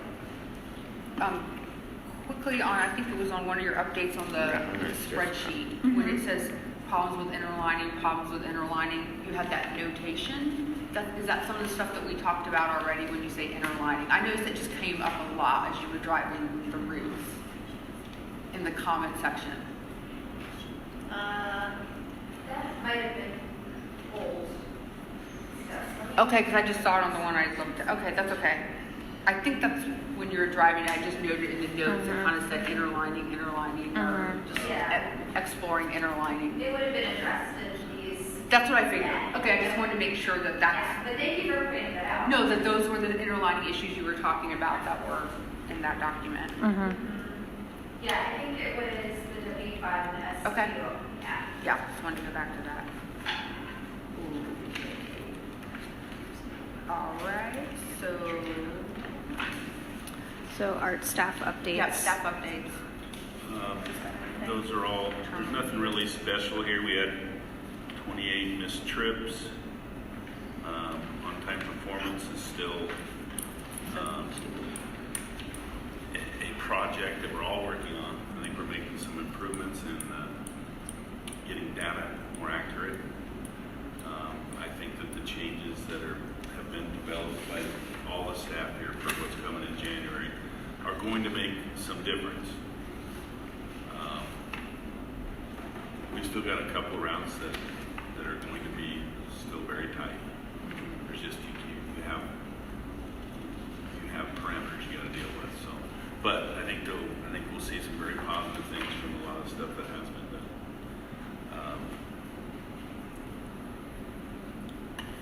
We did not get the complaint data. 3 sections of your report were With empty. blank. Were empty. Okay, we'll check on that. Complaint. I sent an email to Diana this Yeah. morning. Oh, okay. They were just, they were not filled at all. Okay, that could have been a Some kind of glitch. Air They're done. glitch, They're yeah. there. Okay, Yeah. I think I checked the last time this morning. Did anyone else have problems with pulling it up when the report, like the complaints were completely blank and then the accident had no data? The complaint one, I did. Don't check on that. Did you see it or Did was you it see empty? it? It was blank. Like Okay, it Blank. so okay. Three of the Okay. sites blank. Mine was blank also. Sorry about that. We have a spreadsheet that's linking from different places, so Okay. we'll check that and then we'll send it. We'll just resend it out via email. Okay. I don't know if this goes here or not, but I remember it came back to me about Molly saying she's gonna be leaving in November. And she wanted to know if we wanted her to come to the retreat in October, or what did you want to do? I mean, I think that if you're able to, personally, I think it would be helpful because even if we do get a new person, I would still invite them to attend to start as a learning process. But I think that you could provide some valuable input during the retreat. That's my 2 cents. I second that. I think so too. Okay. Yeah. I shall be there. You're just right before you move and everything. It is interesting.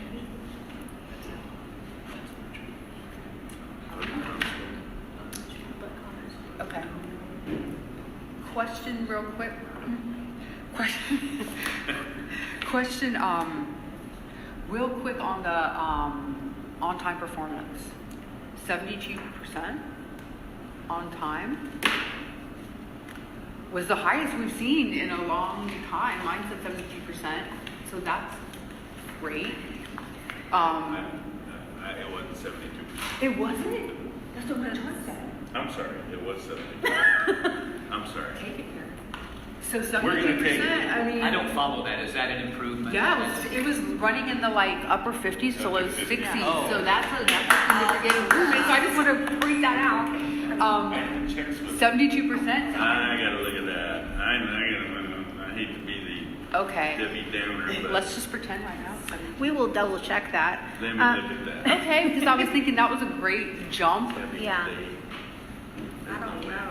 What? We need to look. But you're right. Because then when I looked at the Thank charts, you I for was. that honesty. Yeah, no, there's. When I looked at the charts, I couldn't figure that out either. That's the next thing I was going to point out. Not that good, yeah. When I was looking at them, it broken down by route. I kept on going like, I don't know where that's from. I am gonna bring something up you weren't here for, but I know Jeff was. Okay. I think Harvey may have been. No, he may not have been. When someone said, don't have over 300 missed trips in July. Remember that conversation when I got here in March or April? 500. We didn't. All right. Yeah. We were all nowhere right. close to that. All right. So there is something. Yes. The month from now. Yeah. But I don't think that OTP is that way. We'll double check that. Yeah. Okay. Because, okay. Yeah. I mean, we've been, I think I mentioned this previously, but we've been having data issues. And so Yeah, I think that, the low numbers that we were seeing with OTP and have been seeing are not 100% accurate. And I would suggest that our OTP is actually better than what has been reported, but it's not that good. So we've been systematically trying to work through, identify, and then tackle the data issues. And I'm just going to say there's 10 different things that we're experiencing that have a relationship to what gets reported out in the OTP. And so we've identified these 10 things, and we're trying to chip away at each of them. Some are easy fixes and some of them are not, but they're all technological issues that are contributing to some inaccurate data. Okay. Molly? Is there any chance you could share with me that list of some of the data issues you're having? So if I see some of them on the app, because I have a hunch that some of what I'm seeing on the app is being like reporting that the bus has already come and it's gone, and now we're waiting for the next bus, which is like an hour out. Yeah. I have a hunch that's probably related to some of Oh, it is. And if that I is see a one. list, I can screenshot this stuff when I see it, and that way I'll have like concrete routes and times, but at least I know what I'm looking for to some extent too. Like I've definitely noticed that one thing, and when I've been like, I know the bus is coming because the GPS will show me it's on the way, and then it says, oh, your next bus is like an hour away, and I'm like, Right. It's like 2 blocks this way. Right. So Right. it would That's be one of helpful for them. us to know that, Yeah, so we we could could look give forward you concrete. Yeah, example. we can do that. I mean, we have a list. Yeah, I can share that list because the same thing that happened to you happened to Kayla, Diana, and I. I was like, let's test this out. And going back and Swiftly, it looks like the bus disappeared for like a couple minutes. So that's why it reverted to, oh, it's going to be here in an hour. And I don't know. Yeah.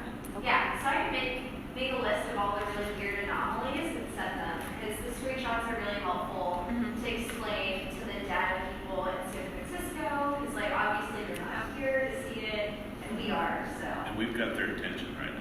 Okay, good. Yes. Okay. And that's one of many issues that we're trying to work through. I'll just say, it's not been fun. Okay. Oh, it has. Okay. Hasn't been all that bad. Are we ready for public comment? That's our last thing on our agenda. So we have another public comment period at the end of the meeting. So I'd invite anyone that would like Do we need to do the rider experience? Oh, that's right. Thank you. I completely forgot. Let's do our writer experience. Harvey, you want to start? You're in. Thanks for reminding me.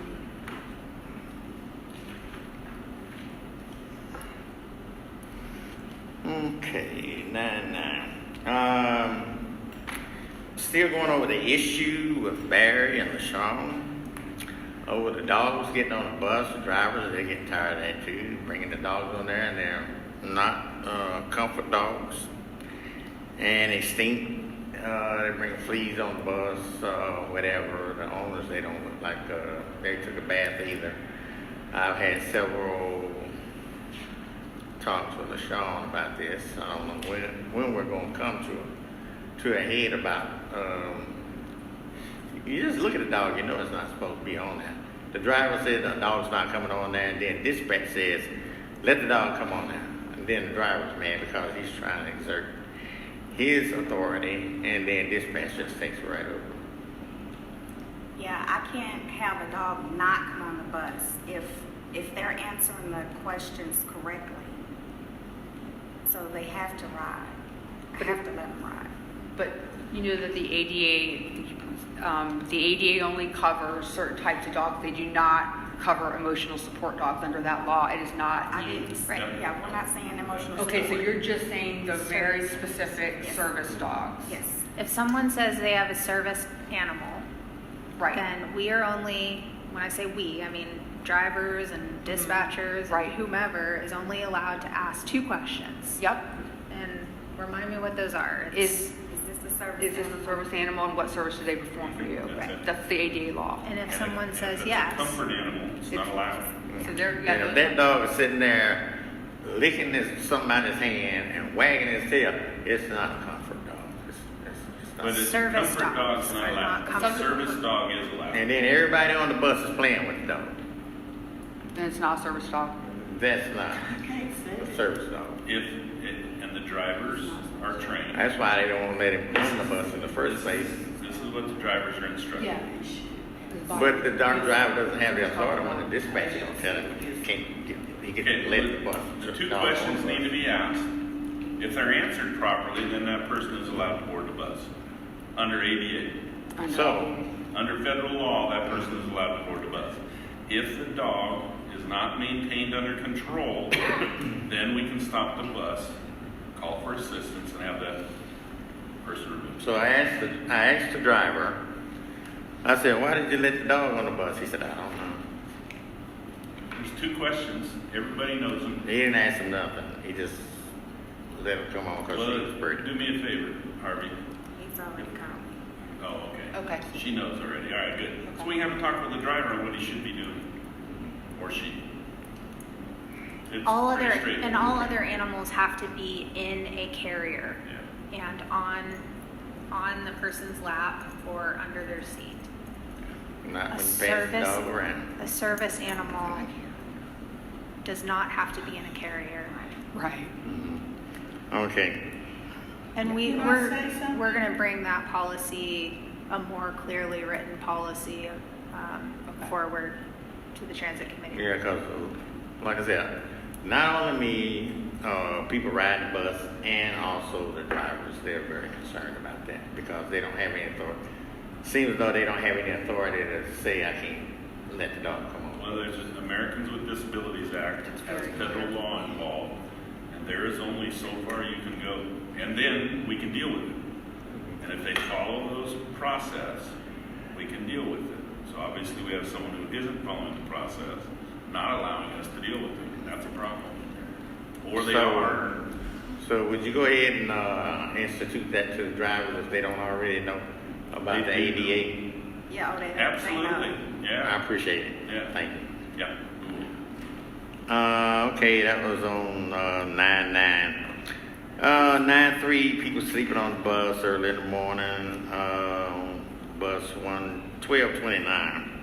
And those people, they still bringing the big carts and the sleeping bags and still taking up extra space on the bus. And on the bus today, the person had a cart. It was just as big as that area in there. Like they had on the bus, I said, now this is just ridiculous now.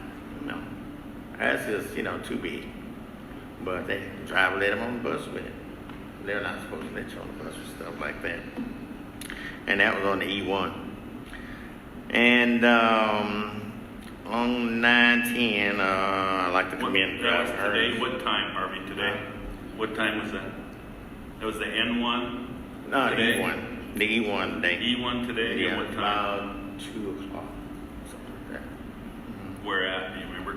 I was coming from Walmart. Okay. Yeah. And then on the S1 on 9/10, driver was very alert. He, we had a drunk on there, but first we had a child that was jumping up and down in the seat, but he couldn't necessarily see her. So I instructed the lady very kindly to, I would like to see her, next 10, 20 years from now, just as pretty as she is now. Would you please put your child in the seat? Because this bus might stop at any time. And that sudden jar, she'd go tumbling down the aisle. And she was very astute to that. And she took care of that problem. And I appreciated that. And then on that same bus, Ernest said we had a drunk. And he handled that very well. He kept messing with the bus passengers and they all in their face, and the smell was just atrocious. But Ernest, he put him off. He let him run about 5-10 minutes after that. The driver, he put him off the bus. And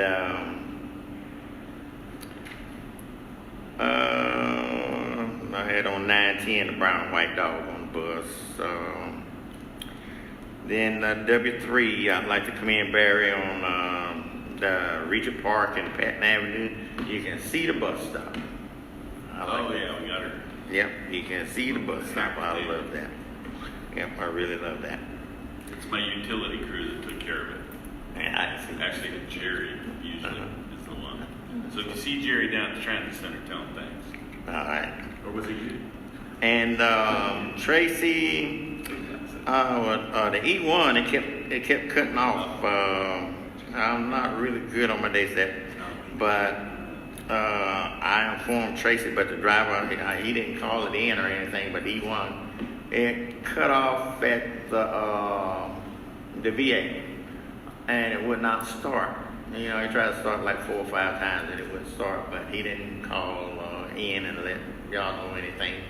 But when Tracy took over the bus at the station, I let her know that. And she said, he didn't call me. I said, no, he didn't, Tracy.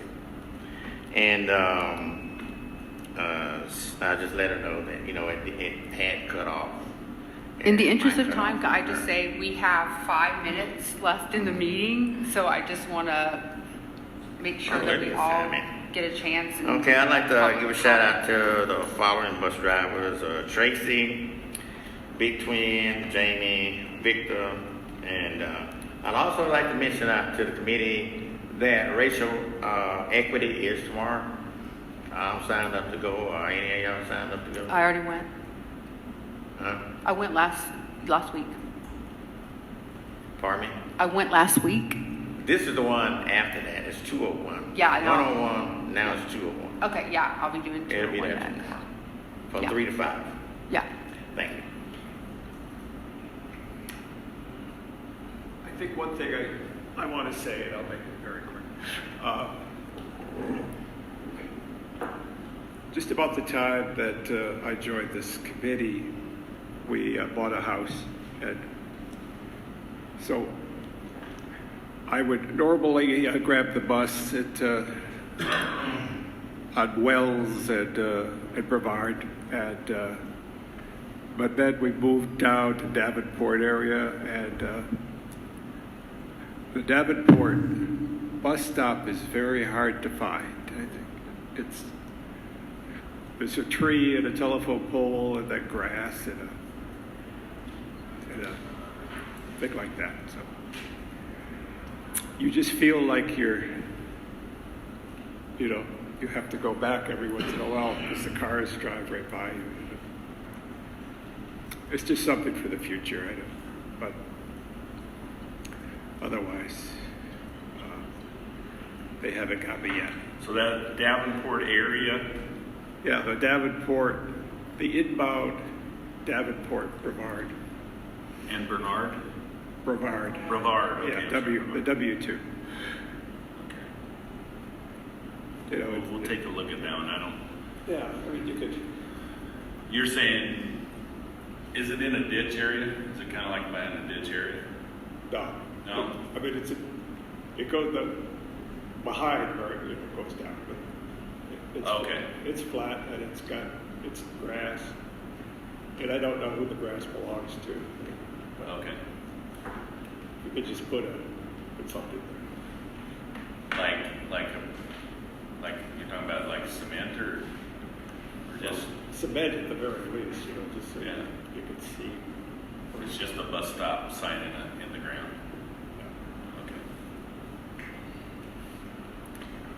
Okay. For me, nothing notable other than just appreciation when I have sent in stuff, like how responsive you all are, and like, hey, we got it, we'll look into it, for city staff. Thanks. I would like to go back to where it's talking about dogs on the bus. The dogs that come on the bus, like this young man has a dog. I'm afraid of dogs. But this dog is very disciplined. Most dogs that come on the bus and they are service dogs, you can tell. They don't bark. They're very disciplined. They're attending to their master. And one of the things, they do not bark. They're just well-mannered. You can tell the difference between a dog that's not well-mannered or they have, a lot of them have tags. I don't know if he has a tag or not, but your dog is ferocious looking, but I'm not afraid of him because he is disciplined. And I can appreciate that. Yeah, I'm not afraid of them. So you can usually tell when they are. And I would like to say about our bus drivers, we have some good bus drivers. And right now, I can call on my hand the ones that are just duty hoes, if you want to call it like that. But other than that, you have some good drivers. I mean, friendly, know how to handle situations. I can tell you, if you ask me which ones have these attitudes, I can tell you exactly who they are. But you all have a good transit crew. You really do. Every organization has its doodles. Yeah, I like that. Yeah. You can keep that out of the minutes, Thomas. Yeah,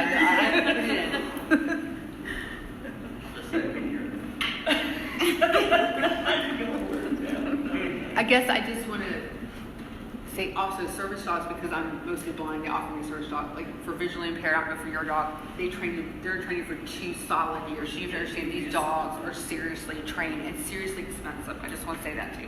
So people that have them, it's a privilege. I tell you what I will do. I will look to see what it takes for those who may be less than truthful about their dogs. Yeah. We need to pursue what do we do if we have that, if we suspect that. Yeah. What can we do? And also, I just watch the speed of the buses sometimes, which I know y'all are watching, but I know that I've been on buses, and because I'm walking my child to school now a mile back and forth, that I see some buses moving pretty quick. I see a lot of cars moving quickly, but I do see some buses moving rather quickly down through downtown, through the down area. So I know you're checking speeds. I just want to let you know I've seen some rapidly moving buses. And I guess we will go to public comment. Does anyone have any public comment before we adjourn? We offer you the microphone for anyone who would like to say anything in our last public comment.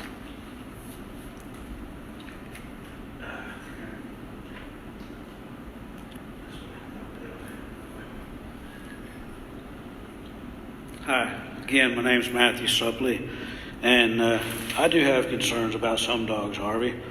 Today, I was riding the E1 from Walmart to here, and these people got on, I think it's at the Chunks Cove stop, knew they were homeless. I mean, they got backpacks. I got nothing against the homeless, but they had a dog. When the guy got on the bus, Albert asked him if that's a service dog. The guy didn't have a hold of the leash or anything. The dog went back down the aisle. Y'all are probably familiar with that lady, Robin. The dog ran up to her, started smelling her, and started smelling everything else. And the guy sat down, and the dog sat down in front of him in the middle of the aisle. And I made a comment, that's not a service dog. Service dog, you have to keep under control. Whether you have it in a leash or harness like this or what, you have to have it under control. And I also made a comment that a service dog sits between your legs. It sits or lies on the floor in between your legs. Well, they quickly got off the bus. So, you know, there are things and ways to tell if it is a true service dog. And, you know, Georgia expressed the discipline of mine. I've had other people comment on it. You know, I've noticed several people kind of skittish about walking by the dog at first. But then, after they see it a couple times, they have no problem. I ride the W5 because I live out that way. There's this one older lady, Miss Francis. She walks in a, use a walker. At first she was skittish. I think it was the second week, this Mexican family got on the bus with little kids. And one of the little kids was afraid. She spoke up. She said, that dog won't mess with you. It don't mess with anybody. It does what it's supposed to do. I mean, she's watching my side right now. So, I thank you, Joyce. Thank you so much.